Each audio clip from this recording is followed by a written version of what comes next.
चलिए हम लोग हेडिंग बनाएंगे graphical study of motion. Graphical study of motion.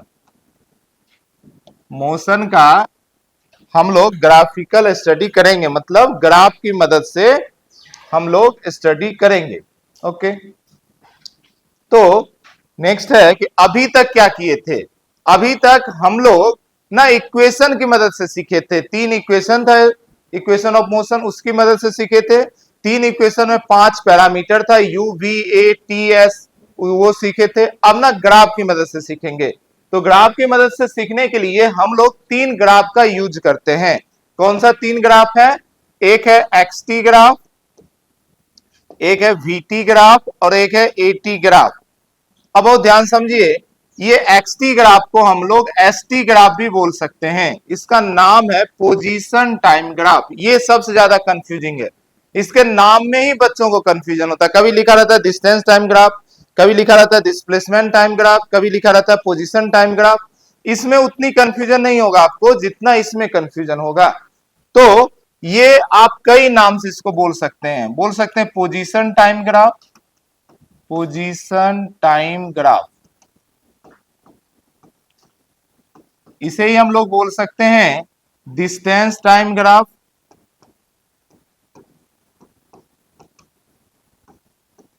और यही कभी कभी आपको नाम दिखेगा डिस्प्लेसमेंट टाइम ग्राफ।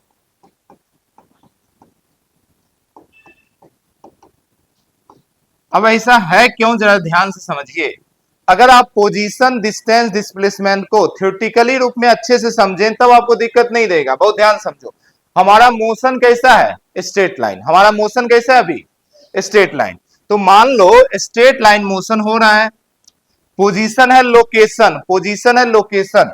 मान लो ये कोई पोजीशन है x1 पोजीशन, ये कोई पोजीशन है x2।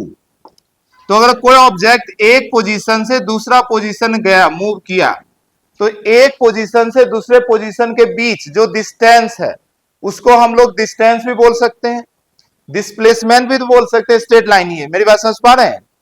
तो हम लोग डिस्टेंस और डिस्प्लेसमेंट एक ही बोल सकते हैं अगर पाथ स्ट्रेट हो, डायरेक्शन चेंज नहीं हो तो। और दूसरी बात क्या है, हम ये भी बोल सकते हैं कि ये डिफरेंट डिफरेंट पोजीशन है, अलग अलग बहुत सारा पोजीशन है। जैसे समझो ये ग्राफ है t वर्सेज x। अब आपको दिया हुआ है कि बॉडी यहां से चला और यहां पहुंचा, तो इनडायरेक्टली आपको क्या दिया? यहां का एक पोजीशन दिया, यहां का एक पोजीशन दिया। अब आपको ये डिस्टेंस भी दे दिया। क्यों? ये इनिशियल पोजीशन, ये फाइनल पोजीशन। यही जो डिस्टेंस चला है इनिशियल और फाइनल के बीच, यही तो हमारा डिस्टेंस या डिस्प्लेसमेंट भी हो जाएगा। मेरी बात समझ पा रहे हैं? इसीलिए इस ग्राफ को पोजीशन टाइम ग्राफ भी बोलेंगे, डिस्टेंस टाइम ग्राफ भी बोलेंगे, डिस्प्लेसमेंट टाइम ग्राफ भी बोलेंगे। हाँ, थोड़ा केयरफुल रहना है। क्या केयरफुल रहना है? कि अगर मान लो इसे हम डिस्प्लेसमेंट टाइम ग्राफ बोल रहे हैं, अच्छा आपको ड्रॉ नहीं करना, आपको ड्रॉ किया हुआ आएगा एग्जाम में, तो बस केयर ये करना है कि अगर डिस्प्लेसमेंट टाइम ग्राफ है तो डिस्प्लेसमेंट तो निगेटिव होता है, कोई दिक्कत नहीं, जीरो भी होता है कोई दिक्कत नहीं, पॉजिटिव भी होता है कोई दिक्कत नहीं। पर अगर डिस्टेंस है तो डिस्टेंस क्या निगेटिव होगा क्या? नहीं। तो हमारा y एक्सिस पर जो डिस्टेंस है उसकी वैल्यू कभी निगेटिव नहीं होना चाहिए। तो इसमें बस ये केयर करना है कि डिस्टेंस जो है नेवर निगेटिव, कभी निगेटिव नहीं होता है, विल नेवर निगेटिव। ठीक है, बाकी कोई दिक्कत नहीं, जीरो हो सकता है, पोजीशन भी ये हो सकता है, पोजीशन निगेटिव भी हो सकता है। चलिए पहली लाइन लिखिए, इसमें लिखिए to study motion, to study motion we use, नाम लिख लीजिए।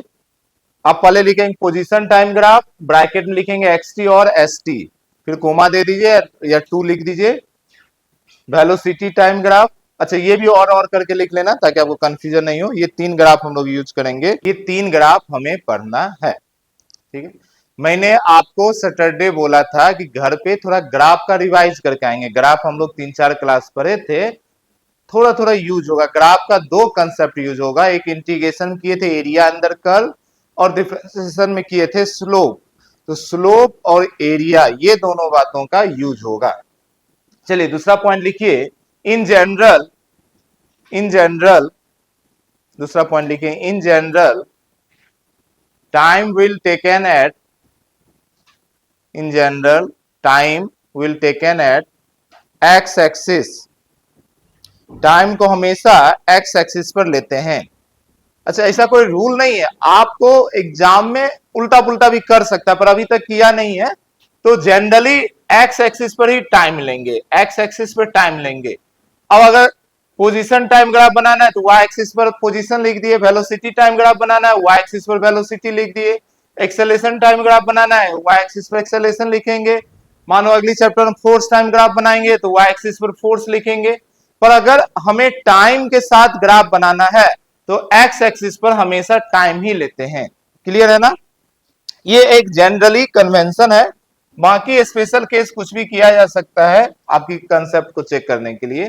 ठीक है, अब हम लोग एक एक करके स्टडी करेंगे, पहला यही करेंगे, पर उससे पहले मैं दो चीज का क्विक रिवीजन कराना चाहता हूं, एक है स्लोप और एक है एरिया अंडर ग्राफ। वो जब सीखेंगे तभी हम लोग सीख पाएंगे। तो ये बस मैं आपको रिवाइज करा रहा हूं। अब ग्राफ में मैंने बहुत अच्छे से समझाया है दोनों चीजें। तो पूरी ग्राफ पढ़ने में दो चीजों का सबसे ज्यादा जरूरत पड़ता है। पहला है स्लोप, ठीक है, और दूसरा है area under graph.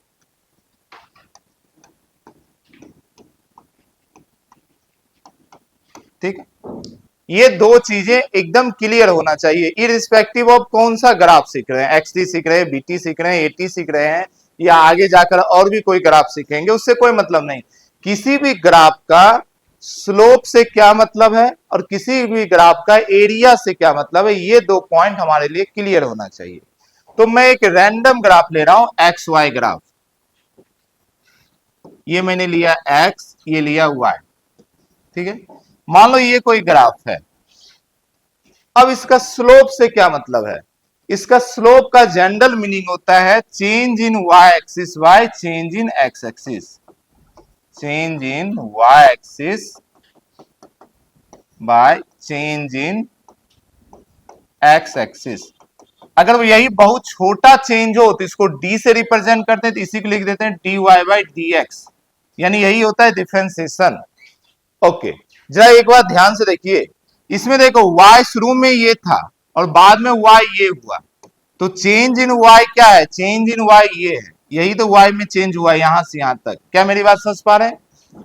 Change in x क्या है? x पहले ये 0 था, अब x यहां तक हो गया, यानी चेंज इन x तो यही है।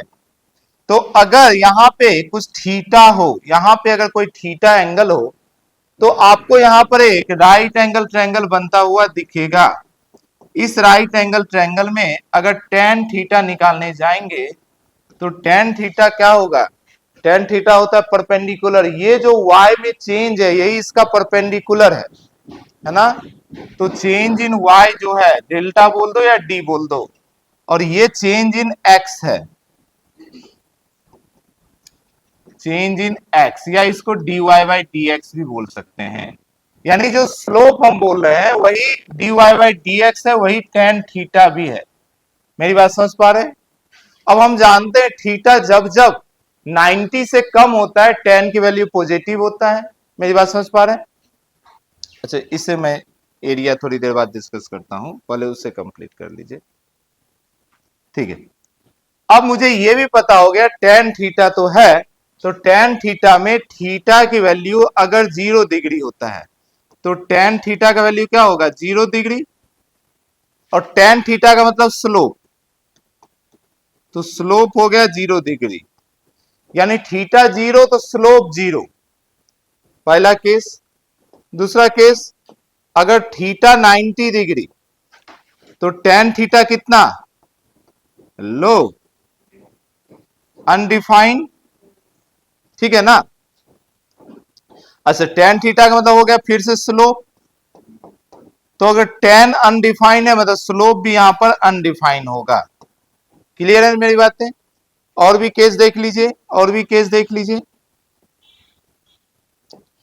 अगर थीटा की वैल्यू लेस देन 0 हो, और लेस देन 90 हो, लेस देन 90 हो, तो इस केस में मुझे मालूम है टेन थीटा पॉजिटिव होता है, वैल्यू जो भी आए पर वैल्यू प्लस में आएगा, यानी कि अभी का जो भी स्लोप होगा, अभी का जो भी स्लोप होगा वो भी क्या होगा, प्लस में होगा। सेम इसी तरीके से फोर्थ केस हम लोग कर सकते हैं, फोर्थ केस कर सकते हैं हम लोग कि अगर कभी भी थीटा ग्रेटर देन 90 डिग्री हो जाए, थीटा कभी भी ग्रेटर देन 90 डिग्री हो जाए तो हमारा टेन थीटा निगेटिव होता है। निगेटिव होता है का मतलब ये हो गया जब भी थीटा 90 डिग्री ज्यादा होगा तो स्लोप हमारा निगेटिव होगा। तो ये चार बातें समझ में आया। ये देखो dy बाई टी एक्स अभी कोई काम का नहीं है, क्यों, वो तो इक्वेशन दिया रहता था उसको डिफरेंशिएट करके स्लोप निकालते। तो अभी आपको बार बार ये एंगल ही काम आएगा, तो एंगल देखकर ग्राफ देखेंगे, एंगल जैसे देखो मुझे बताओ ये यहां का slope positive negative zero infinite चार ही केस होता है, क्या होगा, पॉजिटिव, क्योंकि साफ साफ समझ रहा है ये एंगल 90 से क्या है, कम है, समझ पा रहे हैं। तो इस तरीके से हम ग्राफ देखकर पहले तुरंत ये डिसाइड कर लेंगे क्या है। दूसरी पॉइंट इसमें स्लोप के लिए कि इंक्रीजिंग डिक्रीजिंग। अब इंक्रीजिंग डिक्रीजिंग कैसे कर सकते हैं, तो बहुत ध्यान से देखो, यहां पर स्ट्रेट लाइन जो है, स्ट्रेट लाइन इसका स्लोप सेम रहता है हमेशा, कैसे पता चला, किसी भी पॉइंट से, अच्छा इतना बात आप नोट कीजिए, फिर मैं आपको स्लोप में एक पॉइंट और रिवाइज कराता हूं बहुत फास्ट, सब आपका रिवीजन किया हुआ है पर ठीक है, कुछ बच्चे उस समय जब हम लोग स्लोप पढ़ रहे थे बेसिक में तो बहुत सारे बच्चे नहीं उस समय ज्वाइन हुए थे, तो मैं शॉर्ट में जल्दी से इसे रिवाइज कर रहा हूं। अब किसी पॉइंट का स्लोप निकालना हो तो ये तो मैंने पूरा ग्राफ का स्लोप बता दिया, पूरा एक लाइन है पूरा ग्राफ का। अब मुझे किसी पॉइंट का स्लोप चेक करना है, तो उसे कैसे चेक करेंगे, ध्यान से देखिए, थोड़ा फास्ट करेंगे, रिवाइज कर रहे हैं सब हम लोग। अगर मान लो किसी पॉइंट का स्लोप देखना है, slope of A point at any point, किसी एक पॉइंट का स्लोप देखना है, तो मान लो ये कोई ग्राफ है, कुछ भी हो, एक्स हो वाई हो, इससे हमें मतलब नहीं। अब मुझे ना इस पॉइंट का, पार्टिकुलर इस पॉइंट का स्लोप देखना है, प्लस है निगेटिव है जीरो है, क्या है, क्या तरीका है, यहां का एंगल देखेंगे। अब एंगल कैसे पता चलेगा, तो किसी पॉइंट का स्लोप देखने के लिए तरीका है कि उस पॉइंट पर टेंजेंट ड्रॉ करेंगे। इसका तरीका है draw tangent at that point.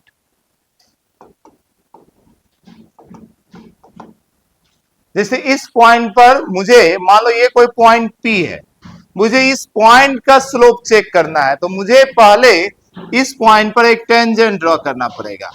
अब ये जो टेंजेंट जो एंगल बनाएगा वही एंगल डिसाइड होगा कि प्लस है या माइनस है, क्योंकि लाइन तो इसे मुड़ रहा है, हर जगह का एंगल अलग होगा। अब आपके पास दो ऑप्शन है, ध्यान से देखिए, या तो इसी टेंजेंट को आगे एक्सटेंड कीजिए, एक्स एक्सिस पे देखिए, एंटी क्लॉकवाइज देखते हैं, हमेशा एंगल एक्स एक्सिस से ऐसा चलेंगे एंटी क्लॉकवाइज। तो ये जो थीटा है, अब ये थीटा चेक कर लो, 90 से कम है, जीरो है, 90 है, 90 से ज्यादा है, तो अभी क्या मिला है, 90 से कम यानी कि पॉजिटिव।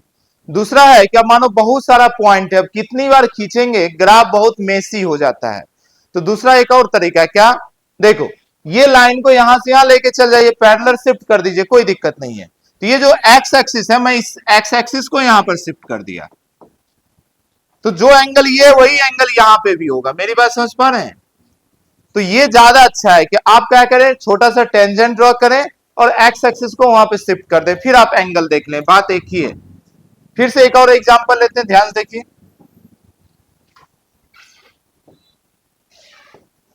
देखिए मान लो ऐसा मैंने एक ग्राफ बना दिया, अब मैं 3-4 पॉइंट पर मुझे चेक करना था, हर पॉइंट पर ऐसा ड्रॉ करेंगे तो बहुत दिक्कत है। जैसे ध्यान देखो, मैंने एक पॉइंट ये लिया, एक पॉइंट ये लिया, एक पॉइंट ये लिया, ठीक है, ये है मान लो ए, ये है आपका बी और ये है सी।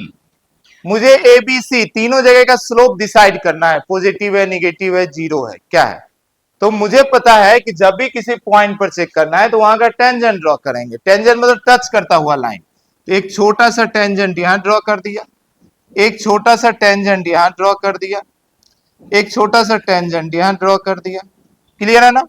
अब मैं एक्स एक्सिस को सबके पास ले गया, तो ये रहा हमारा एक्स एक्सिस, ये रहा हमारा एक्स एक्सिस, ये रहा हमारा एक्स एक्सिस। क्लियर है। अब मुझे दिखा ओके, यहां का एंगल 90 से कम, यहां का एंगल जीरो, यहां थीटा का वैल्यू जीरो है, और यहां का एंगल फिर से 90 से कम। क्या मेरी बात समझ पा रहे हैं। यानी ए का स्लोप, यहां स्लोप जो है, यहां का स्लोप पॉजिटिव है, यहां का स्लोप जीरो है, फिर से यहां का स्लोप पॉजिटिव है। क्या मेरी बात समझ पाए, मेरी बात समझ पाए। तो आपको जरूरी नहीं है कि उस लाइन को खींचकर एक्स एक्सिस पर लाएंगे ही, एक्स एक्सिस को ही वहां पर शिफ्ट कर दीजिए। क्लियर है मेरी बातें। तो इतनी बातें हमें स्लोप के बारे में पता होना चाहिए। जब भी कोई ग्राफ दिखे हम तुरंत डिसाइड कर लेंगे कि स्लोप है क्या, और स्लोप पॉजिटिव है निगेटिव है। स्लोप कितना है कैसे डिसाइड करेंगे, टेन थीटा से करेंगे, या उसका लाइन का इक्वेशन लिखा हुआ है तो dy बाई dx से करेंगे। क्लियर है ना। ओके, तीसरा पॉइंट हमें सीखना है कि स्लोप देखकर हम ये डिसाइड करें कि स्लोप की वैल्यू धीरे धीरे इंक्रीज हो रहा है या डिक्रीज हो रहा है। इसको बोलेंगे इंक्रीजिंग स्लोप, डिक्रीजिंग स्लोप। तो अभी देखिए, पॉइंट देखकर हम कैसे पता करेंगे कि वैल्यू हर पॉइंट पर, जैसे मैंने 3 पॉइंट दे दिया ए बी सी, तो बी का तो जीरो हुआ, पर ए पे स्लोप ज्यादा है या सी पे स्लोप ज्यादा है, हम कैसे डिसाइड करेंगे। स्लोप ए से सी तक इंक्रीज किया है या डिक्रीज किया है, तो स्लोप का वैल्यू कौन देगा, टेन थीटा। तो थीटा की वैल्यू जितना बढ़ेगा स्लोप भी बढ़ेगा, क्योंकि टेन जीरो से 90 तक जाओगे, जैसे जैसे एंगल का वैल्यू बढ़ता है टेन थीटा का वैल्यू भी बढ़ता है। जैसे टेन 30 और 60 किसका वैल्यू ज्यादा है, 60 का। समझ पा रहे हैं। टेन 45 और टेन 60 किसका वैल्यू ज्यादा है, 60 का।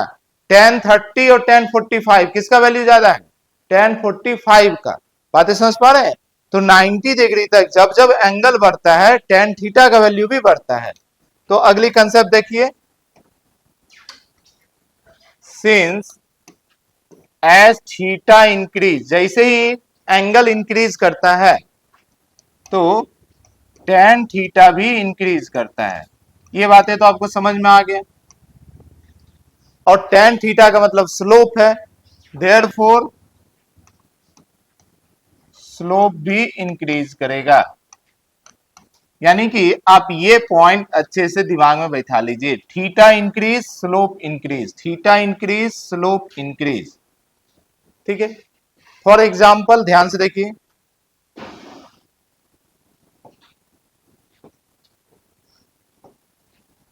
एक्स टी ग्राफ, हम लोग अभी क्या देख रहे हैं, इंक्रीजिंग डिक्रीजिंग स्लोप। ये मान लीजिए एक ग्राफ है, ठीक है। मैंने 3 पॉइंट लिया, 1 2 3, ठीक है जी। अब मुझे चेक करना है एंगल। एंगल कैसे चेक करते हैं, टेंजेंट ड्रॉ करते हैं। ठीक है जी, देखो टेंजेंट ड्रॉ किया, टच करता हुआ लाइन, टच करता हुआ लाइन, टच करता हुआ, मेरा लाइन ही नहीं टच किया, ये क्या।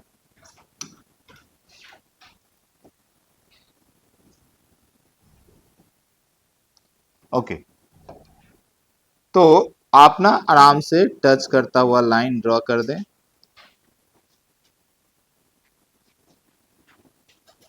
ये देखिए 3 टच करता हुआ लाइन ड्रॉ की। अब आप या तो सब, ये तो मानो एक्स एक्सिस तक लेकर आ गए, आपको सब तक एक्स एक्सिस तक लाओ, या एक्स एक्सिस को वहां लेकर चले जाइए। तो मैं यहीं पर एक्स एक्सिस लेकर चला गया, यहीं पर मैं एक्स एक्सिस को लेकर चला गया, यहीं पर मैं एक्स एक्सिस को लेकर चला गया। अब थोड़ा ना आपको ध्यान से देखना पड़ेगा, एंगल कम हो रहा है या ज्यादा हो रहा है। क्या लग रहा है, एंगल कम हो रहा है या ज्यादा हो रहा है। देखो यहां पर इतना एंगल था, यहां पर इतना एंगल हुआ, यहां पर इतना एंगल हुआ, क्या हो रहा है, धीरे धीरे एंगल हेलो कम हो रहा है। बातें समझ पा रहे हैं। तो यहां पर थीटा के वैल्यू कंटिन्यूअस कम हो रहा है, इसका मतलब स्लोप भी कम हो रहा है, तो स्लोप डिक्रीजिंग है। तो ये जो ग्राफ है ये बोलते हैं डिक्रीजिंग स्लोप।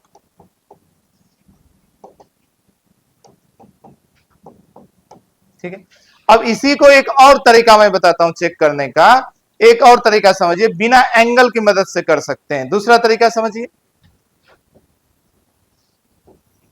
सेम ग्राफ में बना रहा हूं। मुझे मालूम है कि स्लोप जो है, स्लोप ये टेन थीटा के साथ dy बाई डी एक्स भी होता है। dx मतलब चेंज इन x, dy मतलब चेंज इन y। अब मुझे ये 3 पॉइंट पर चेक करना था, मुझे 3 पॉइंट पर चेक करना था। पॉइंट ए, कुछ यहां पे था अपना पॉइंट बी, और यहां पे कुछ था पॉइंट सी। ये दूसरा तरीका बहुत इजी है, आप ध्यान समझिए, ये ज्यादा आपको इजी पड़ेगा। अब मुझे ना 3 जगह का dy by d x compare करना है, कहां का ज्यादा है कहां का कम। तो अगर ये देखो एक फ्रैक्शन है, एक डिवीजन में, अगर मैं 3 वैल्यू लिखूं 2/7, 8/5, 9/3, तो आपको ना तुरंत कंपेयर नहीं कर पाएंगे, फ्रैक्शन ऑफ सेकेंड में कंपेयर नहीं करना पड़ेगा, क्योंकि आप डिवाइड करोगे तब वैल्यू देखोगे। लेकिन इसी की जगह पर मैं क्या करूं, तीनों का जो डिवीजन जो कर रहे हैं बेस जो है सेम रखें। जैसे समझो 6/3, 9/3, 10/3। ये 8 कहां से आ गया, मैं लिखा 3। ठीक है। अब देखो आपको डिवीजन करने की जरूरत नहीं है, आप आंख बंद करके बता दोगे सबसे बड़ा कौन है 10/3, सबसे कम कौन है 6/3, क्योंकि मुझे मालूम है नीचे सेम है, तो ऊपर वाला जो बड़ा वो बड़ा, जो ऊपर वाला छोटा वो छोटा। क्या मेरी बात समझ पा रहे हैं? तो यही टेक्निक हम लोग यूज करेंगे। हम लोग क्या करेंगे, तीनों जगह dx सेम रख देंगे, तो जिसका dy ज्यादा होगा वो स्लोप ज्यादा होगा। क्या मेरी बात समझ पा रहे हैं? तो देखिए 3 जगह मैं ना सेम dx ले रहा हूं, x में चेंज, मान लो इतना, यहां पे भी उतना ही लिया, यहां पे भी उतना ही लिया।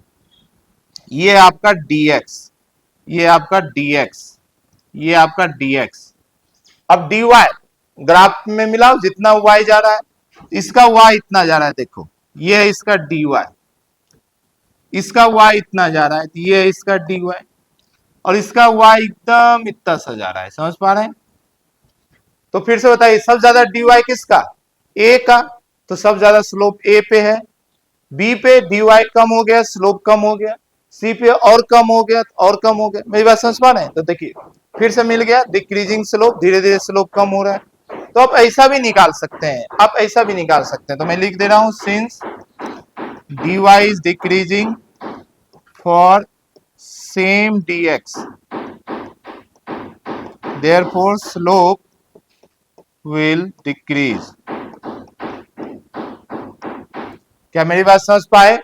तो इंक्रीजिंग डिक्रीजिंग इस तरीके से आप चेक कर सकते हैं, इंक्रीजिंग डिक्रीजिंग इस तरीके से आप चेक कर सकते हैं। या तो एंगल से चेक कर लीजिए, या आप dy बाई डी एक्स से चेक कर लीजिए।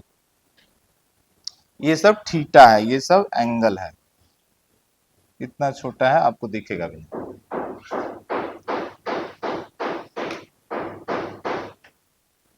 तो ये रहा आपका स्लोप। मैंने बहुत शॉर्ट में रिवाइज किया, जब हम लोग पढ़ रहे थे तो बहुत सारा क्वेश्चन प्रैक्टिस किए थे।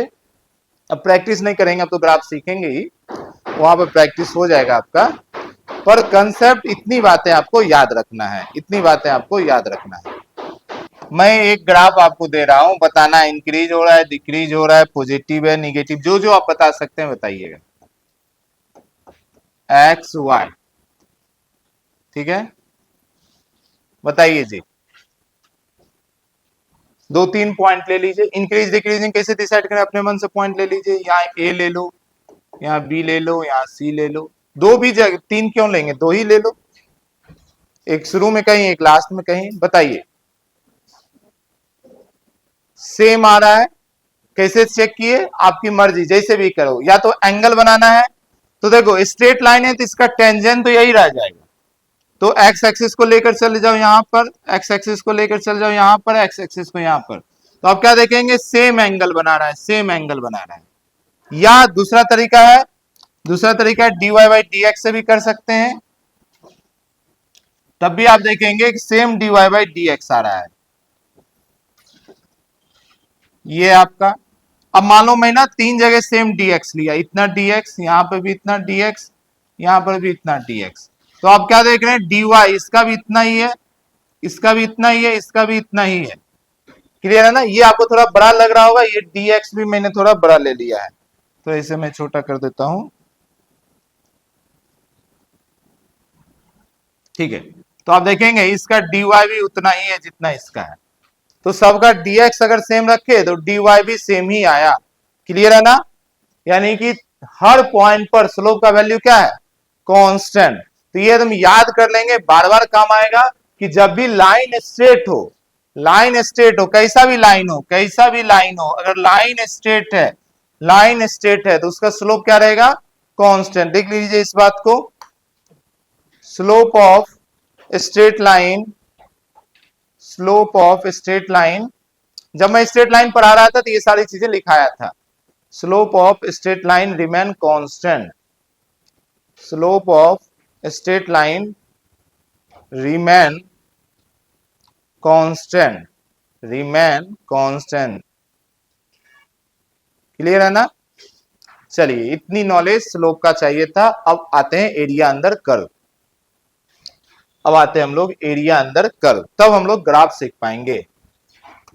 एरिया अंडर कर्व, कर्व बोल दो या ग्राफ बोल दो, ठीक है, बहुत ध्यान समझिए।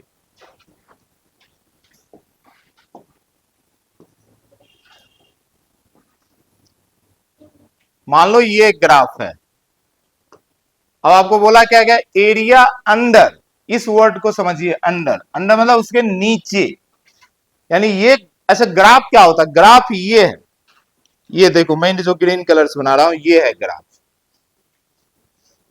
ये ग्राफ नहीं, ये एक्सिस है, ये आप ड्रॉ तो नहीं करते, ये तो फिक्स होता है, ये ग्राफ नहीं है, ग्राफ ये है जो आप लाइन ड्रॉ करते हो, ये तो हमेशा रहता है, ये एक्स और वाई तो हमेशा एक ही जैसा रहता है। ग्राफ क्या है, ग्राफ ये है, आप जो ड्रॉ करो ये ग्राफ है, मेरी बात समझ पा रहे हैं ना? तो उसके नीचे का एरिया निकालना होता है, यानी यहां पर बोला जाए तो इसके नीचे जो एरिया है ये एरिया निकालना है आपको, मेरी बात समझ पा रहे हैं? यहां पर बोला जाए कौन सा एरिया निकालना है, यहां पर ये एरिया निकालना है। क्लियर है मेरी बातें? अब ये एरिया कैसे निकालोगे, तो ये एरिया कैसा शेप का दिख रहा है, ट्रायंगल, तो हम आराम से बोल देंगे ये जो एरिया है ये हो जाएगा हाफ इंटू बेस, बेस क्या होगा, यहां से यहां तक में x की वैल्यू, तो x इंटू हाइट, हाइट क्या होगा, यहां से यहां तक क्या है ये y का वैल्यू, ये y का ही तो वैल्यू रहा होगा कुछ भी, तो इंटू y। देखो हाफ जो भी है कांस्टेंट है, ये तो बदलते रहेगा, पर इसमें मेन टर्म क्या है, x और y, तो x इंटू वाई होता है, जबकि स्लोप में क्या हो रहा था, y ऊपर था x नीचे था, dy by d x, slope के समय डिवीजन हो रहा था y और x, और एरिया के समय क्या हो रहा है, मल्टीप्लाई हो रहा है। और भी देख लीजिए, ये हाफ के पीछे मत जाइए, क्यों, देखो मान लो यही ग्राफ ऐसा होता है, ये कोई ग्राफ होता है, आपको निकालना होता है एरिया अंदर ग्राफ, तो आप क्या करते हैं, बोलते हैं अच्छा इसके नीचे का एरिया निकालना है, यानी ये एरिया निकालना है। अब ये एरिया कैसा है, एक रेक्टेंगल जैसा है, तो ये क्या होगा, यहां से यहां की लेंथ जो कि कोई x की वैल्यू होगा, और यहां से यहां कोई y का वैल्यू होगा, इसका जब एरिया निकालोगे तो क्या हो जाएगा, x इंटू वाई। क्या मेरी बात समझ पा रहे हैं? तो हमेशा याद रखिए एरिया क्या होता है, मल्टीप्लीकेशन, और स्लोप क्या होता है, डिवीजन। क्लियर है ना ये बातें? अब तीसरी बातें सीखना है, मान लीजिए यहां तो आपको नोन शेप था, ये रेक्टेंगल था, ये ट्रायंगल था, ये कौन सा शेप है, ये कोई शेप नहीं, इसका कैसे एरिया निकालोगे, तो इसका एरिया निकालने का तरीका है, बहुत ध्यान समझिए, इसका एरिया निकालने का तरीका ध्यान से समझिए। मान लीजिए ये आपका कुछ x2 है और यहां पर x0 है, ठीक है, इसी तरीके से ये y0 हो गया, ये कुछ अपना y2 हो गया। अब मुझे इसका एरिया निकालना है, मुझे ये शेप नहीं पता है, तो मैं अपने मन से क्या करूंगा, इसमें एक छोटा सा रेक्टेंगल बना दूंगा, इसमें एक छोटा सा रेक्टेंगल बना दिया, एक छोटा सा रेक्टेंगल, ठीक है। इस छोटे से रेक्टेंगल को हम लोग बोलेंगे स्ट्रिप, इसको बोलते हैं हम लोग स्ट्रिप, इसको बोलते हैं स्ट्रिप, ठीक है। अब ये स्ट्रिप एक रेक्टेंगल की तरह दिख रहा है, इसकी जो विड्थ है, जो विड्थ, विड्थ मतलब यहां से यहां तक, ये इतना छोटा है, कितना छोटा है, इसको बोलेंगे dx, डी मतलब बहुत ही स्मॉल, और एक्स एक्सिस पे है इसकी चौड़ाई, इसलिए बोल दिया dx। और लेंथ कितना हुआ, हाइट कितना है, तो यहां की जो भी वैल्यू होगा, मान लो यहां की वैल्यू कुछ y है, तो एरिया ऑफ वन स्ट्रिप कितना हो जाएगा, एरिया ऑफ वन स्ट्रिप हो जाएगा y इंटू डी एक्स, ये लेंथ इंटू ये लेंथ, क्लियर है ना, एक रेक्टेंगल का फॉर्मूला। अब हम इमेजिन करेंगे कि ऐसा ऐसा बहुत सारा स्ट्रिप मिलकर ये बन गया है, उसके लिए करते हैं इसे इंटीग्रेट, तो हम लोग बोलेंगे टोटल एरिया जो होगा, टोटल एरिया अंडर ग्राफ, ये हो जाएगा integration of y dx, integration तो यही तो है, एडिशन। अब इसमें देखो x, इंटीग्रेशन x का है, तो कहां से कहां तक x की वैल्यू है, यहां से लेकर यहां तक, तो इसकी लिमिट रख देंगे x नोट से या x जीरो से x2 तक। क्या मेरी बात समझ पाए, हेलो। तो ये दो कंसेप्ट आपको आना चाहिए, तभी एरिया सीख पाएंगे। तो स्लोप का कंसेप्ट सीखे, एरिया अंदर ग्राफ का सीखे। अगर शेप नोन है तब तो आराम से फॉर्मूला लगा देंगे, शेप अननोन है तो आपको इंटीग्रेशन की मदद लेना पड़ेगा। उसमें क्या करते हैं, एक पहले छोटा सा रेक्टेंगल लेते हैं जिसको स्ट्रिप बोलते हैं, उसकी एरिया क्या हो जाएगा, उसकी लेंथ, उसकी विड्थ, उसकी जो विड्थ है उसको हम dx मानते हैं, तो dx इंटू वाई, और उसको इंटीग्रेट कर देते हैं। तो इसमें भी देखो कुल मिलाकर दो चीजों का मल्टीप्लीकेशन ही है। तो मुझे पहले आप बताएं कि स्लोप और एरिया ग्राफ का क्लियर है ना। जब भी स्लोप बोले आप क्या समझेंगे, y axis y, x axis, change in y bye change in x। Positive negative के लिए आप स्लोप का एंगल का मदद ले सकते हैं। और एरिया का मतलब है y axis into x axis, y axis into x axis. जब भी देखिए दोनों मल्टीप्लाई हो रहा है, जब भी देखिए दोनों मल्टीप्लाई हो रहा है।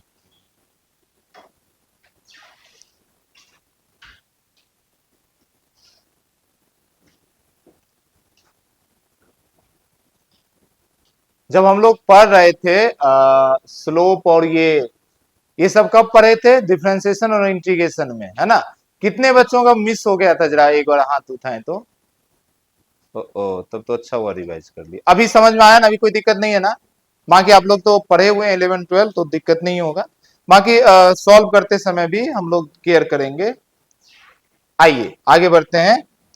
तो मैं शॉर्ट में रिवाइज के लिए लिख दे रहा हूं ये पॉइंट, आप भी चाहो तो नोट करके ये पॉइंट लिख लीजिए। जो मेन काम की बातें अभी सीखे 2 मिनट में, कि स्लोप का मतलब है, स्लोप का मतलब है change in y axis by change in x axis, और एरिया का मतलब है y axis into x axis, या change in y axis into change in x axis.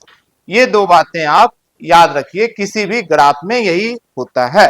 अब हेडिंग बना दीजिए पोजीशन टाइम ग्राफ, अब हेडिंग बना दीजिए पोजीशन टाइम ग्राफ, अब हेडिंग बना दीजिए पोजीशन टाइम ग्राफ, अब हेडिंग बना दीजिए पोजीशन टाइम ग्राफ, ठीक है।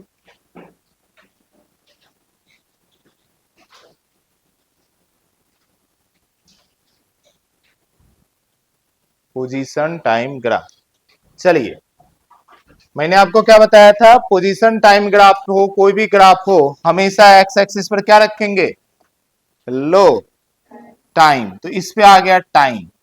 अब पोजीशन तो इस एक्सिस पर है, पोजीशन, इसको एक्स बोलते हैं, ठीक। अब मानो मुझे अभी ग्राफ से कोई मतलब ही नहीं, मुझे डिसाइड करना इसका स्लोप क्या क्वांटिटी होगा, तो आप मुझे बताइए स्लोप, स्लोप का मतलब क्या होता है, चेंज इन वाई एक्सिस, पर यहां वाई एक्सिस की जगह क्या है, पोजीशन एक्सिस, तो क्या बोलेंगे, चेंज इन पोजीशन। क्या मेरी बात समझ पा रहे हैं, तो y की जगह बोल रहे हैं चेंज इन पोजीशन, वर्ड में मैं लिख रहा हूं change in position, change in position by change in time. Change in time मतलब टाइम, वही हो गया। अब बताइए चेंज इन पोजीशन को क्या बोलते हैं? डिस्प्लेसमेंट। चेंज इन पोजीशन को क्या बोलते हैं? डिस्प्लेसमेंट। तो यही हो गया डिस्प्लेसमेंट, और नीचे हो गया टाइम। और डिस्प्लेसमेंट बाय टाइम क्या होता है जी? वेलोसिटी। तो पहली बात समझने का यही है, ग्राफ का शेप ये सब तो स्लोप डिसाइड करेगा ही, पर पहली चीज ये समझ में आया कि पोजीशन टाइम ग्राफ का slope will give you velocity. Clear है? क्या इसका एरिया भी कुछ देगा? अभी चेक करते हैं। एरिया, एरिया में सीखे y axis into x axis. ठीक है, तो पोजीशन इंटू टाइम, या पोजीशन की जगह मान लो चेंज इन पोजीशन भी तुम लेते हो। अगर हम चेंज इन पोजीशन भी लेते हैं इनटू टाइम, बताओ ऐसी कोई क्वांटिटी अभी तक पढ़े क्या? Change in position into time. Displacement by time तो पढ़े थे, वेलोसिटी, क्या ऐसा कुछ पढ़े थे? नहीं। यानी कि इसकी एरिया हमें कोई फिजिकल क्वांटिटी नहीं देता है, कोई एक फिजिकल क्वांटिटी नहीं देता है, तो इसका एरिया का कोई यूज नहीं है। पोजीशन टाइम ग्राफ के एरिया का कोई यूज नहीं है, नो एनी फिजिकल क्वांटिटी। ऐसा कोई फिजिकल क्वांटिटी नहीं है। पोजीशन इनटू टाइम नाम का कोई फिजिकल क्वांटिटी नहीं है, जबकि डिस्प्लेसमेंट बाय टाइम नाम का फिजिकल क्वांटिटी था जिसका नाम वेलोसिटी था। ठीक है, तो पोजीशन टाइम ग्राफ का मेन बात तो आप सीख गए कि इसकी स्लोप क्या देगा? वेलोसिटी। हमेशा किसी भी ग्राफ का चेक करना इसी तरीके से चेक करेंगे, दो चीजें हमेशा चेक करेंगे, स्लोप और एरिया। स्लोप के लिए हम y एक्सिस एक्स एक्सिस को देख लेंगे डिवीजन में, और एरिया के लिए मल्टीप्लाई में देख लेंगे। ठीक है, आगे बढ़े। ओके, देखिए मान लो पोजीशन टाइम ग्राफ नहीं लिखा हुआ है, लिखा हुआ है डिस्टेंस टाइम ग्राफ या डिस्प्लेसमेंट टाइम ग्राफ। टाइम लिखा हुआ है, यहां डिस्टेंस लिखा हुआ है। एक और एग्जांपल ले लेते हैं। मान लो डिस्प्लेसमेंट लिखा हुआ है, यहां टाइम लिख दे रहे हैं, यहां डिस्प्लेसमेंट लिख दे रहे हैं।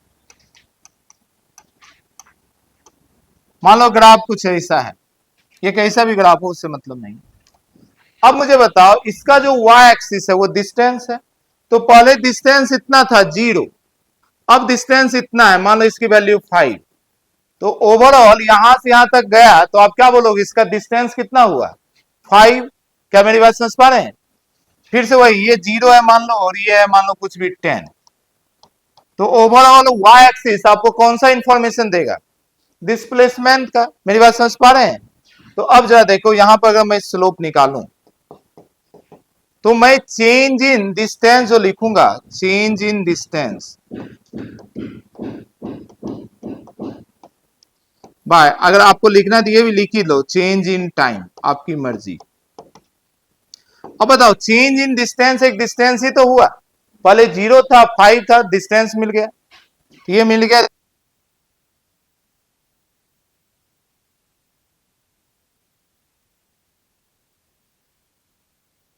छोटा छोटा अंतर आएगा। अगर डिस्टेंस टाइम ग्राफ है तो उसका स्लोप स्पीड दे देगा, अगर डिस्प्लेसमेंट टाइम ग्राफ है तो उसका स्लोप फिर से वेलोसिटी देगा, पोजीशन टाइम ग्राफ है तो उसका स्लोप वेलोसिटी देगा। मेरी बात समझ पा रहे हैं? ये छोटा छोटा अंतर है, तो इसलिए एक्सिस को थोड़ा ध्यान से देखना है। तीनों एक ही है, पोजीशन डिस्टेंस डिस्प्लेसमेंट, तीनों को एक्सटी ग्राफ या एसटी ग्राफ ही बोलेंगे। सेम इसी तरीके से यहां का जब स्लोप निकालेंगे तो आपका मिल जाएगा y एक्सिस पर रहेगा डिस्प्लेसमेंट, और x एक्सिस पर रहेगा टाइम, तो फिर से ये दे देगा वेलोसिटी। अच्छा, एरिया अभी फिर से कुछ नहीं देगा, डिस्टेंस इनटू टाइम। ठीक है, कुछ भी नहीं होता है, डिस्टेंस बाय टाइम होता है, डिस्टेंस इनटू टाइम नहीं कुछ होता, यानी इसका एरिया कुछ नहीं, इसका एरिया कुछ नहीं। तो आपको यह बात ध्यान देना है, पहले तो ये अंतर बहुत अच्छे समझिए कि position time graph, distance time graph, displacement time graph, confuse बिल्कुल नहीं होना है, बस स्केलर वेक्टर का थोड़ा अंतर आता है। अगर डिस्टेंस लिखा हुआ है तो वो स्पीड के बारे में इंफॉर्मेशन देगा, उसकी स्लोप, और डिस्प्लेसमेंट या पोजीशन लिखा हुआ है तो आप चाहो तो यहां पर पोजीशन भी लिख सकते हैं, अभी लिखे ही थे। ये वाला आपको वेलोसिटी दे देगा, ये वाला आपको वेलोसिटी दे देगा।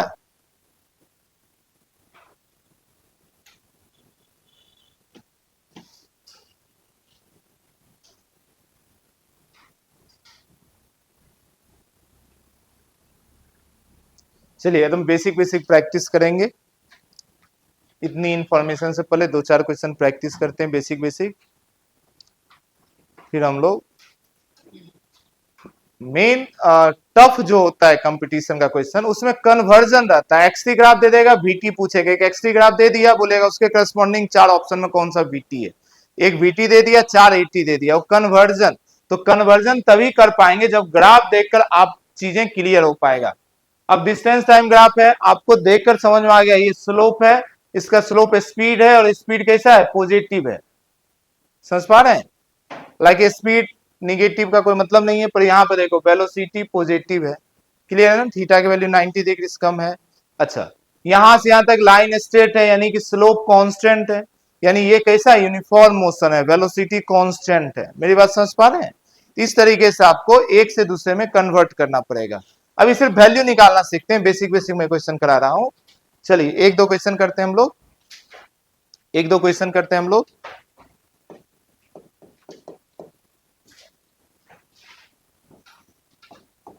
ये टी लिखा, ये एस लिखा, मान लो इसको डिस्टेंस या डिस्प्लेसमेंट जो भी मानना है।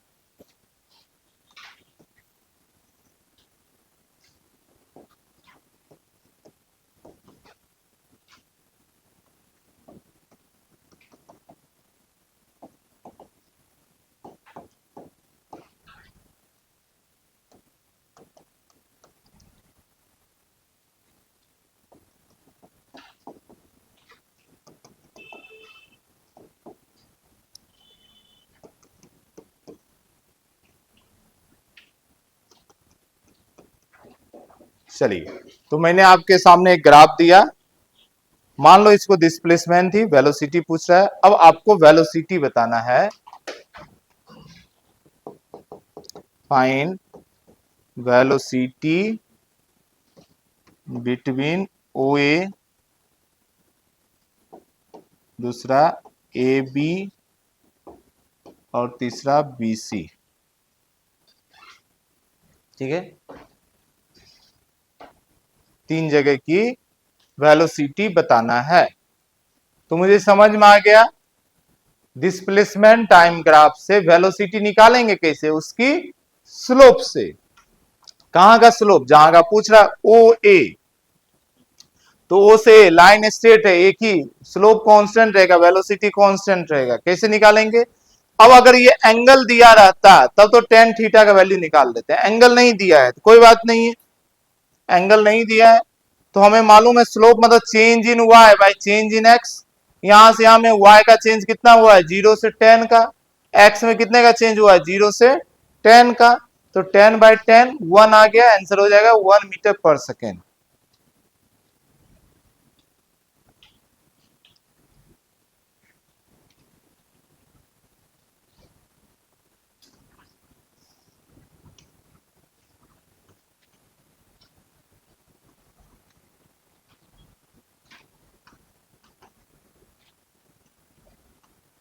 यहाँ स्लोप ही वेलोसिटी है, वेलोसिटी होगा चेंज इन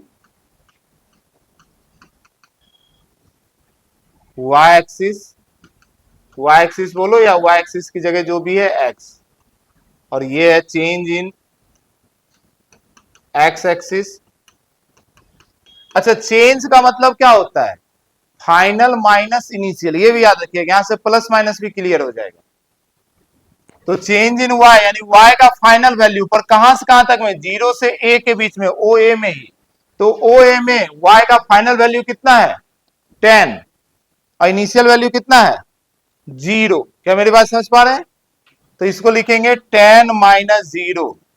एक्स एक्सिस में एक्स ओ ए में ये है फाइनल वैल्यू, ये है इनिशियल वैल्यू।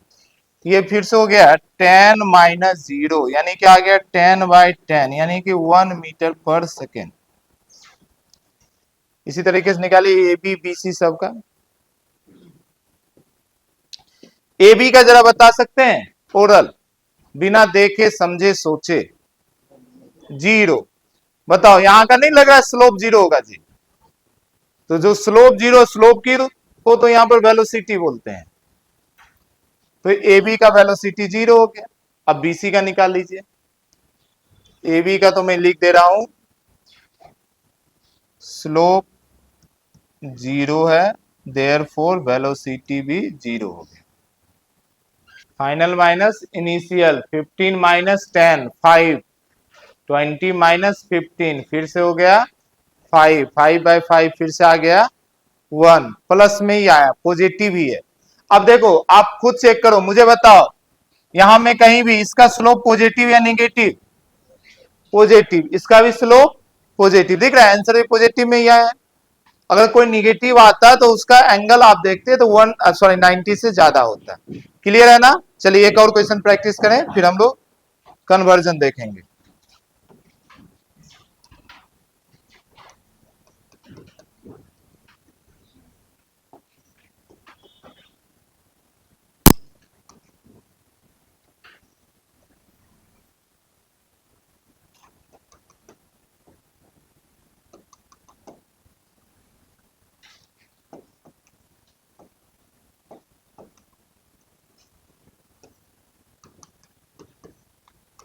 ये है मीटर में डिस्प्लेसमेंट और ये है सेकेंड में। फिर से वही क्वेश्चन है, फाइंड वेलोसिटी एट, या एट मत बोलो बिटवीन बोल दो।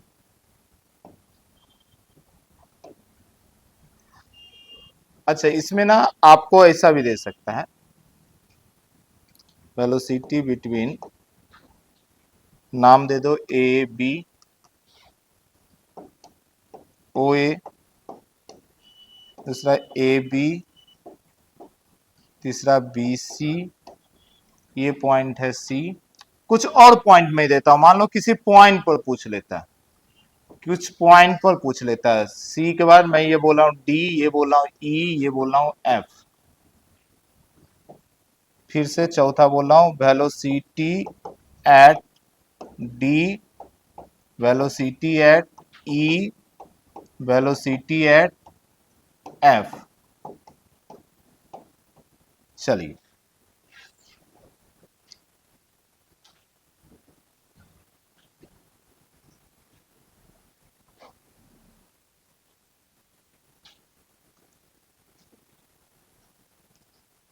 आया ना? ए बी का वेलोसिटी कोई बताएंगे? ए बी का 0। फिर से स्लोप क्या है? 0। कुछ चीजें तो देखकर बता सकते हैं। अब मुझे बताओ अगर ए बी का 0 है तो ई का क्या होगा? ई का 0। तो कई बार आपको ना सिर्फ एक पॉइंट का जरूरत होगा, तो उस समय आप सोचोगे इस पॉइंट का कैसे निकाले, तो आप देखो जहां तक स्ट्रेट लाइन है उसका निकाल लीजिए, वही रह जाएगा हर पॉइंट पर। स्ट्रेट लाइन का स्लोप सेम रहता है, मतलब वेलोसिटी सेम होगा। तो अब इसमें से किसी पॉइंट का पूछे आंसर वही हो जाएगा, 0 ही हो जाएगा। जैसे बीसी का जो आंसर होगा उसमें से कोई भी पॉइंट का पूछता वही आंसर होता है। क्लियर है ना? तो इसका तो 0 आ गया वेलोसिटी। अब इसका बता दो और इसका बता दो। इसका देखो 10 है और 5 है, 10/5 प्लस 2 मीटर पर सेकेंड। और इसका देखो यहां पर माइनस में आएगा, कैसे? y का फाइनल कितना है यहां पर? 0। यहां से यहां के लिए ये ना फाइनल हुआ जी, और ये ना इनिशियल हुआ, तो फाइनल है इसका 0 और इनिशियल है इसका 10। क्लियर है ना? और x का फाइनल है 25 और इनिशियल है 15। ये हो गया -10/10। ठीक है ना? 15 ये ना, हाँ। ये हो गया -1 मीटर पर सेकेंड। तो देखो इसका स्लोप भी देखेंगे तो y एक्सिस से इतना एंगल पे 90 से ज्यादा है, इसलिए ये क्या आ गया, निगेटिव आ गया।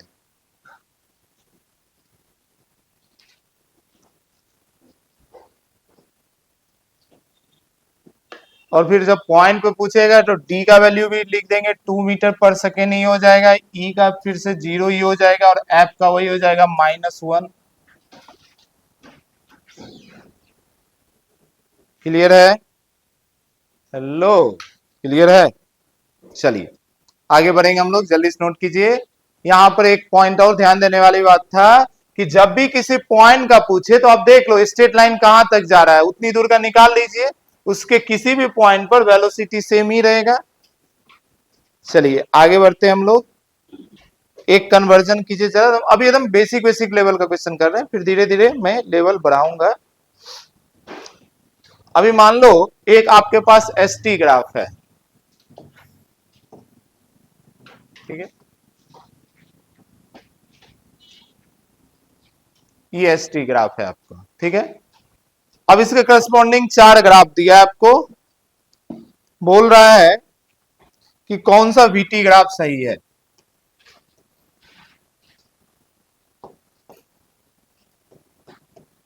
इसके करस्पॉन्डिंग 4 ग्राफ दिया है,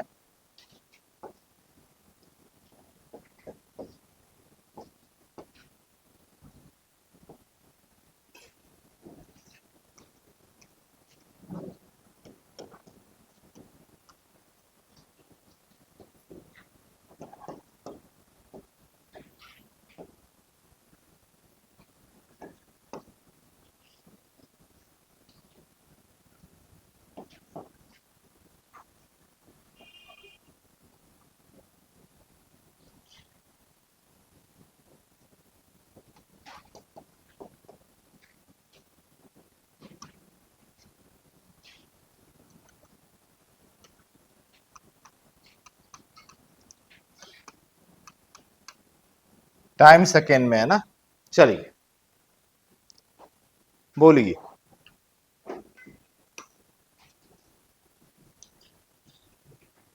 कौन सा सही है।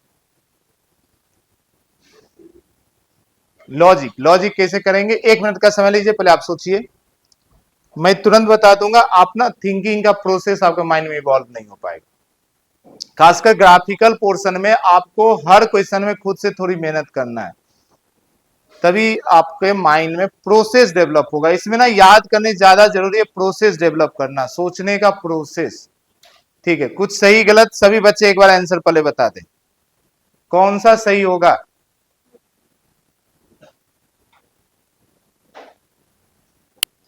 वन टू थ्री फोर, कुछ तो बोलो। 3, कुछ बच्चे 3 बोल रहे हैं, 3 के साथ कितने बच्चे हैं, जो बोला वो भी नहीं हाथ उठा रहे। ठीक है, बस एक लौता, बाकी बाकी जनता नोटा के साथ हैं। हेलो,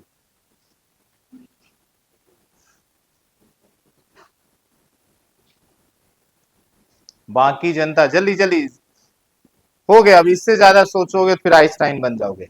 अभी जल्दी से करें, फिर हम ना प्रोसेस पे डिस्कस करेंगे कैसे सोचना है। पहले जल्दी से गलत सही सभी बच्चे एक बार आंसर दे। 1 के साथ कितने बच्चे, किन्हीं को लगता है 1 है, किन्हीं को नहीं लगता है, कुछ कुछ लगता है, कोई ऐसा भी है कुछ नहीं लगता है। 3 के साथ तो थे ही, 2 के साथ कुछ बच्चे हैं, और ये बेचारा लास्ट का आखिरी बस एक बच्चे, तो एक बच्चे आप हैं, ठीक है। देखो कैसे सोचेंगे, मैंने आपको सिर्फ स्लोप सिखाया है, तो मुझे मालूम है कि ये वेलोसिटी टाइम ग्राफ है, टाइम टाइम तो है ही, मुझे यहां दिया था डिस्प्लेसमेंट और यहां पूछ रहा है वेलोसिटी, तो डिस्प्लेसमेंट टाइम ग्राफ से वेलोसिटी का इंफॉर्मेशन कैसे मिलता है, ये पहली इंफॉर्मेशन चाहिए हमें, कैसे मिलता है, स्लोप से। ये पॉइंट क्लियर है ना। तो अब मुझे समझ में आ गया कि मेरा थिंकिंग स्लोप के आसपास घूमेगा। अब ये स्लोप से रिलेटेड ही हम सोचेंगे, यही हम सोचेंगे कि कैसे क्या करना है, पर मुझे सोचने का एक दिशा मिल गया, एक डायरेक्शन मिल गया कि स्लोप से रिलेटेड सोचेंगे, तभी तो मैं वेलोसिटी पे कमेंट कर पाऊंगा कैसा होगा। अब स्लोप देखकर क्या क्या मेरे मन में आया, मुझे लाइन दिखा स्ट्रेट, मुझे याद आया स्ट्रेट का स्लोप क्या रहता है, कांस्टेंट, और स्लोप का मतलब यहां क्या हो गया, वेलोसिटी। तो वेलोसिटी क्या रहेगा, कांस्टेंट। ये बात समझ में आया। तो क्या ये वेलोसिटी कांस्टेंट है, हेलो, वेलोसिटी बढ़ रहा है ना, 0 था धीरे धीरे बढ़कर 2 आ गया, यानी ये तो गलत हो गया। ये भी वेलोसिटी धीरे धीरे घट रहा है, बातें समझ पा रहे हैं, यानी ये भी गलत हो गया। तो दो तो ऑप्शन ऐसे ही खत्म हो गए बस इतनी नॉलेज से। फिर मेरे दिमाग में आया कि अच्छा ये दोनों बचा है, दोनों का वैल्यू दो दो है, वैल्यू तो निकालने के लिए यहां कुछ डाटा नहीं दिया, तो जो दिया मान लेंगे वो सही है। पर दोनों में अंतर क्या है, अंतर है कि इसका वेलोसिटी +2 है और इसका वेलोसिटी -2 है। वेलोसिटी मतलब स्लोप, तो फिर मैं सोचूंगा इसका स्लोप पॉजिटिव है या निगेटिव है। स्लोप पॉजिटिव तो वेलोसिटी पॉजिटिव, स्लोप निगेटिव तो वेलोसिटी निगेटिव। स्लोप क्या है इसका, पॉजिटिव, कोई नहीं ना बोल रहा है, दिख रहा है ना 90 से ज्यादा है जी, तो स्लोप निगेटिव है, यानी ये होगा -2। समझ पा रहे हैं। तो इस तरीके से आपका थिंकिंग इवॉल्व करना है। इसी तरीके से कई क्वेश्चन ऐसा, आप देखिए पोजीशन टाइम ग्राफ देखकर हम वेलोसिटी के बारे में कमेंट करना सीख गए। अब ना हमें पोजीशन टाइम ग्राफ देखकर एक्सेलरेशन के बारे में भी कमेंट करना पड़ेगा। अब हम लोग इसी से एक्सेलरेशन सीखेंगे, जल्दी कीजिए, 5-10 मिनट और लेंगे, एक्सेलरेशन भी सीखेंगे इसी से। अब अपनी भाषा में जो भी यहाँ पे लिखना लिख लीजिए, क्यों ये हुआ मैंने समझा दिया आपको। चलिए मैं आपके साथ दो ग्राफ बनाता हूं, पोजीशन टाइम ग्राफ ही हुआ ना बोर्ड, जल्दी करें, किन्हीं का रिमेनिंग है तो ठीक है, मैं हटा रहा हूं। चलिए फिर देखिए पोजीशन टाइम ग्राफ ही। अब मुझे एक्सेलरेशन के बारे में कमेंट करना है। अब टॉपिक दे दो, ये बहुत काम का है, acceleration in position time graph x t का। देखो लिखेते हैं एसटी कुछ भी, पर इसको जनरल नाम एक्सटी ही है, पोजीशन टाइम ग्राफ। तो मान लीजिए डिस्प्लेसमेंट टाइम है,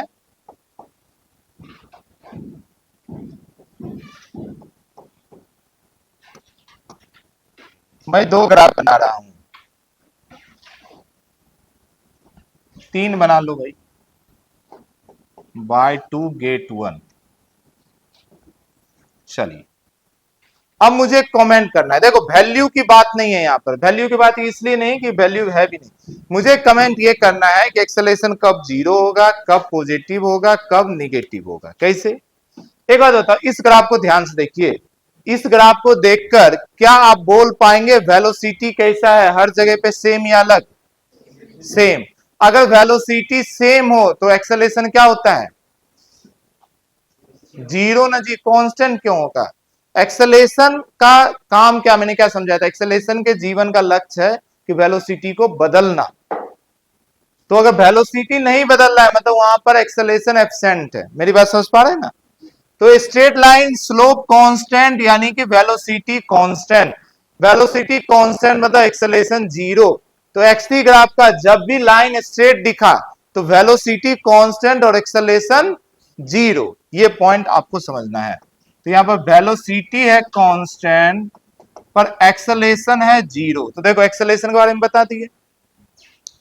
आइए जरा इसको, मैंने आपको सिखाया था इंक्रीजिंग डिक्रीजिंग स्लोप।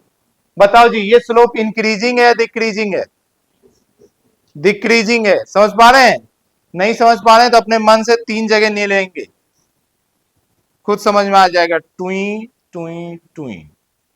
तो धीरे धीरे dy कम हो रहा है, यानी कि यहां पे स्लोप डिक्रीज हो रहा है, स्लोप डिक्रीज हो रहा है, स्लोप डिक्रीज हो रहा है, यानी वेलोसिटी क्या है, डिक्रीज।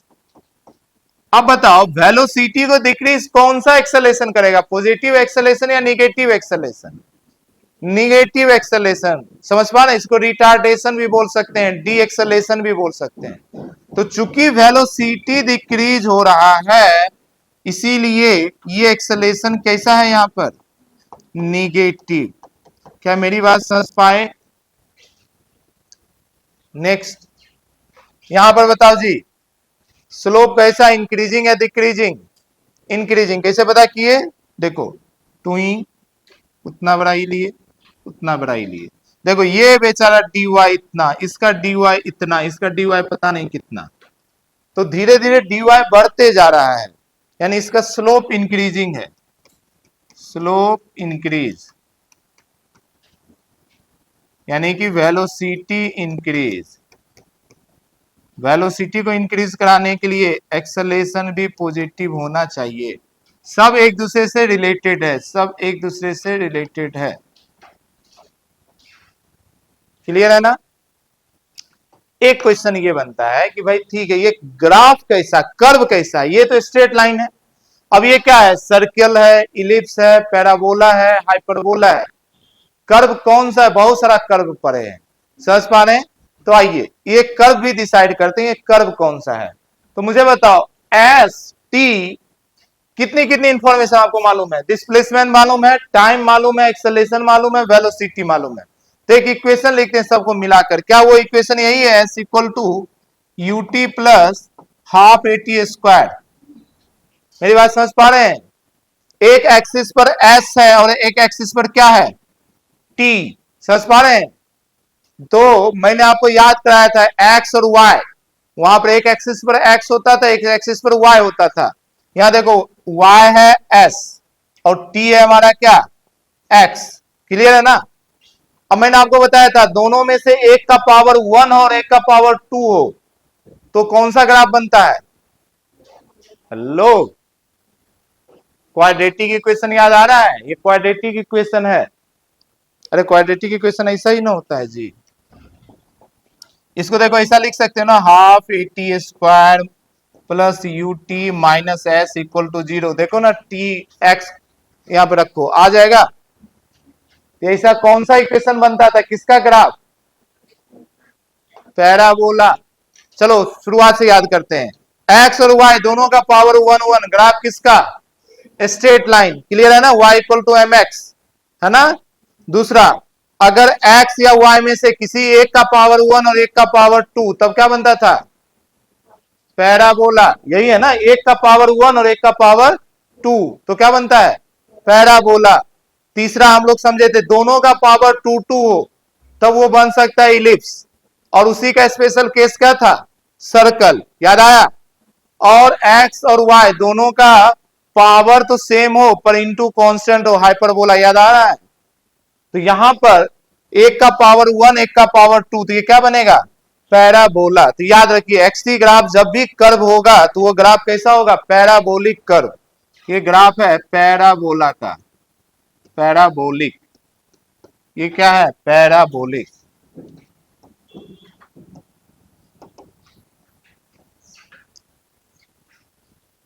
पैराबोलिक। प्लीज जिनका छूट गया है अपना वो ग्राफ वाला सर रिकॉर्डिंग भी हुआ था, अपने यूट्यूब पे भी है। आप ना यूट्यूब पे जब भी देखे 2x में देखिए, सब कुछ आपका किया हुआ बहुत स्लो है। क्लास में तो हम लोग धीरे धीरे करते हैं, आप खुद पे कभी भी घर पे देखें जो भी वीडियो 2x में देखिए। समझ पा रहे हैं ना? यूट्यूब पे ऑप्शन होता है 2x करने का, उससे क्या होगा? आप बहुत जल्दी कर लेंगे, 20-25 मिनट में आपका रिवीजन भी जल्दी हो जाएगा। और यही मेन रीजन भी है आपका रिकॉर्डिंग करने के लिए कि कभी घर पे जैसे आप पढ़ रहे हैं, नोट्स सामने रख के आप वीडियो एक बार 2x लगा दीजिए। अगर आपको कोई भी क्लास में ज्यादा दिक्कत है तो आधे घंटे में आपका पूरा रिवीजन चालू खत्म हो जाएगा। बातें समझ पा रहे हैं? और पूरा आपका अपडेट भी हो जाएगा। चलिए मिटाओ ना इसे। अब इसको याद रखने का एक ट्रिक भी है। क्या ट्रिक है? जरा ध्यान से देखिए। अभी बातें हो रही है सिर्फ एक्सेलेरेशन के लिए, for acceleration, for acceleration in x t graph. अच्छा, अभी जो भी सिखाया जा रहा है सिर्फ एक्सटी में, फिर ये रूल बीटी में और एटी में मत अप्लाई कर देना। तो कभी भी एक्सटी ग्राफ है, अगर वो अपवर्ड पैराबोला बना, मतलब उसका कर्व ऊपर की तरफ है, तब ये एक्सेलेरेशन पॉजिटिव होगा। बस इतना याद रखना है। कभी भी इसका पैराबोला डाउनवर्ड में बना, कभी भी ये डाउनवर्ड में बना तो एक्सेलेरेशन निगेटिव होगा। अभी देखो, इसी का आधा पार्ट था, इसी का आधा पार्ट था, इसी का आधा पार्ट था, ये वाला। मेरी बात समझ पा रहे हैं? मैं क्या बोला बहुत ध्यान से देखो। अभी जो ये ग्राफ था, लो एक सेकेंड, ये कैसा है? अपवर्ड है या डाउनवर्ड है? ये किसका पार्ट आपको दिख रहा है? इसका नहीं दिख रहा है जी। तो ये कैसा था? निगेटिव था ना?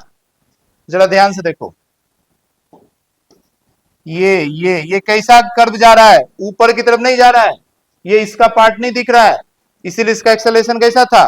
पॉजिटिव। तो जब भी ग्राफ ऊपर की तरफ ओपनिंग हो, ऊपर की तरफ ओपनिंग हो ग्राफ का, तो एक्सेलरेशन पॉजिटिव, नीचे की तरफ ओपनिंग हो तो निगेटिव। मेरी बात समझ पा रहे हैं? ऊपर नीचे कुछ भी नहीं समझ में आ रहा है? लो, क्लियर है ना?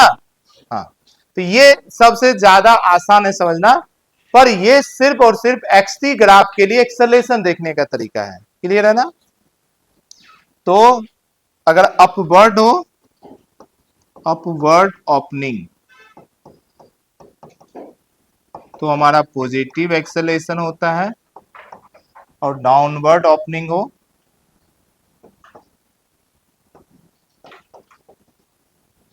तब एक्सेलरेशन निगेटिव होगा। क्लियर है ना? इससे आप कई कंसेप्ट बहुत आसानी से क्लियर कर लेंगे, बहुत ही आसानी से क्लियर कर लेंगे। चलिए जल्दी लिखिए, बस एक अपवर्ड डाउनवर्ड कंप्लीट करना है, इस पे थोड़ा प्रैक्टिस हो जाए आपका, अपवर्ड डाउनवर्ड पहचानना। ठीक है, बस लास्ट क्वेश्चन करके हम लोग वाइंड अप करेंगे। कल आपका ग्राफ ही चलेगा, कल हम लोग बीटी ग्राफ करेंगे, एक्सटी पे भी थोड़ा और मुझे काम कराना है आपको। ठीक है, आइए, तो मैं एक दो क्वेश्चन देख रहा हूं, बना रहा हूं मैं एक्सटी ग्राफ। अपनी थिंकिंग प्रोसेस को पूरा डेवलप कीजिए, और मुझे वेलोसिटी और एक्सेलरेशन दोनों के बारे में कमेंट करेंगे। चलिए, आप मुझे कमेंट कीजिए वेलोसिटी के भी बारे में और एक्सेलरेशन के बारे में। अब कोर्स वैल्यू नहीं है तो आप वैल्यू नहीं बता सकते, आप क्या बता सकते हैं? Zero, infinite, negative, positive. Velocity और एक्सेलरेशन के बारे में आप कमेंट करेंगे वेलोसिटी और एक्सेलरेशन के बारे में। ठीक है, एक्सटी बोलो, जो भी बोलिए। ठीक है, दोनों आप कमेंट करेंगे एक्सेलरेशन और वेलोसिटी के बारे में। पहले इस ग्राफ में कमेंट करें। क्या कमेंट करना है? पॉजिटिव, निगेटिव, जीरो, इनफिनाइट, यही बस इतनी बातें बताना है। एक्सेलरेशन तो अब बताना बहुत आसान हो गया ना जी, डाउनवर्ड अपवर्ड नहीं समझ में आ रहा है। बताओ इसका ओपनिंग कैसा है, अपवर्ड या डाउनवर्ड? तो एक्सेलरेशन कैसा? तो क्यों आप सोच रहे हैं? इसका ओपनिंग कैसा? डाउनवर्ड। तो एक्सेलरेशन कैसा? तो देख रहे हो कितना आसान हो रहा है सोचना। ठीक है, वेलोसिटी के बारे में बता सकते हैं? वेलोसिटी कौन देता है? टेंजेंट। वेलोसिटी कौन देता है? तो आप कैसे सोचेंगे? टेंजेंट देखो, एंगल 90 हो रहा है, 90 ज्यादा हो रहा है, कैसे? कैसे? देखो जरा ध्यान से, बहुत ध्यान से देखो। यहां पे मानो इस पॉइंट पर देखना है, यहां पे एक टेंजेंट ड्रॉ किए, ये टेंजेंट है। अच्छा, अब ये तो इसको लेकर जाइए एक्स एक्सिस पे, तो एक्स एक्सिस आपका ये है, तो इस लाइन को मैं ले गया एक्स एक्सिस के पास। ठीक है, अब बताओ एक्स एक्सिस के पास ले गया, चेक करो कितना एंगल है, 90 से कम या ज्यादा? ज्यादा, तो क्या हो जाएगा? निगेटिव। बातें समझ पा रहे हैं? अच्छा, कई बच्चे बोलेंगे मुझे एक्सिस को यहां लाना है, लाइए, वेलकम है आपका। ठीक है, पर लाते समय रूल मत भूल जाएंगे, लाने के बाद आपके मन में तिकड़मबाजी आ जाए तो वो आपकी गलती है। ऐसा नहीं मेजर करेंगे। ये कैसा हो गया जी? ये हो गया क्लॉकवाइज, ये रूल नहीं है ना, रूल मेजर करने का कैसा है? Anti clockwise. आपको ऐसा ही चलना है। क्लियर है ना? तो ऐसा नहीं, लाइए, उसके लिए मना नहीं है, पर लाने के बाद तिकड़मबाजी नहीं। क्लियर है? तो इसका वेलोसिटी कैसा? निगेटिव। वेलोसिटी कैसा? निगेटिव। अब अगर ये सारा आपसे नहीं पूछे, एग्जाम में क्या पूछेगा? एग्जाम में बोलेगा velocity is remain constant, increasing, decreasing. बोलो जल्दी इसके बारे में। वेलोसिटी कांस्टेंट, पहले बोलो, कोई कर्व लाइन का वेलोसिटी कांस्टेंट हो सकता है क्या? हर पॉइंट का वेलोसिटी तो चेंज होगा। अब या तो आप दो तीन जगह dy बाई dx निकाल के देख लीजिए, या आप कॉमन सोच लीजिए कि अगर वेलोसिटी का डायरेक्शन और एक्सेलरेशन का डायरेक्शन सेम है या अलग है? लो, एक निगेटिव एक पॉजिटिव, सेम है या अलग है? अलग है। तो ये एक्सेलरेशन क्या करेगा? वेलोसिटी को बढ़ाएगा, घटाएगा, डिक्रीज करेगा ना। तो क्योंकि एक्सेलरेशन का डायरेक्शन अलग है और वेलोसिटी का डायरेक्शन अलग है, यानी कि यहां पर वेलोसिटी क्या होगा? डिक्रीज होगा, वेलोसिटी डिक्रीजेज। मैंने आपको पहले ही बोला था, ये मत याद कर लेना एक पॉजिटिव एक्सेलरेशन वेलोसिटी को बढ़ाता है। क्लियर है ना? हो सकता है ना वेलोसिटी इस डायरेक्शन हो तो बेचारे का नेगेटिव डायरेक्शन है, और एक्सेलरेशन इस डायरेक्शन है तो एक्सेलरेशन पॉजिटिव, उससे क्या हुआ? पर दोनों अपोजिट डायरेक्शन रहेगा तो वेलोसिटी डिक्रीज ही करेगा। यहां बताओ जी वेलोसिटी कैसा, यहां वेलोसिटी कैसा, निगेटिव या पॉजिटिव? देखो ना, आप भी नहीं बोल रहा। वेलोसिटी निगेटिव पॉजिटिव, आपको एंगल नहीं दिख रहा है, कोई भी टेंजेंट नहीं दिख रहा है जी, कितना होगा? 90 से ज्यादा दिख रहा है, नहीं दिख रहा है? तो इसका वेलोसिटी भी कैसा हो गया? तो क्या दिक्कत है? अच्छा अब बताओ इंक्रीजिंग डिक्रीजिंग बोलेगा तब क्या बोलेंगे? इंक्रीजिंग। दोनों का डायरेक्शन क्या है? सेम। समझ पा रहे हैं? तो यहां पर वेलोसिटी इंक्रीज करेगा क्योंकि ये भी निगेटिव है, ये भी निगेटिव है।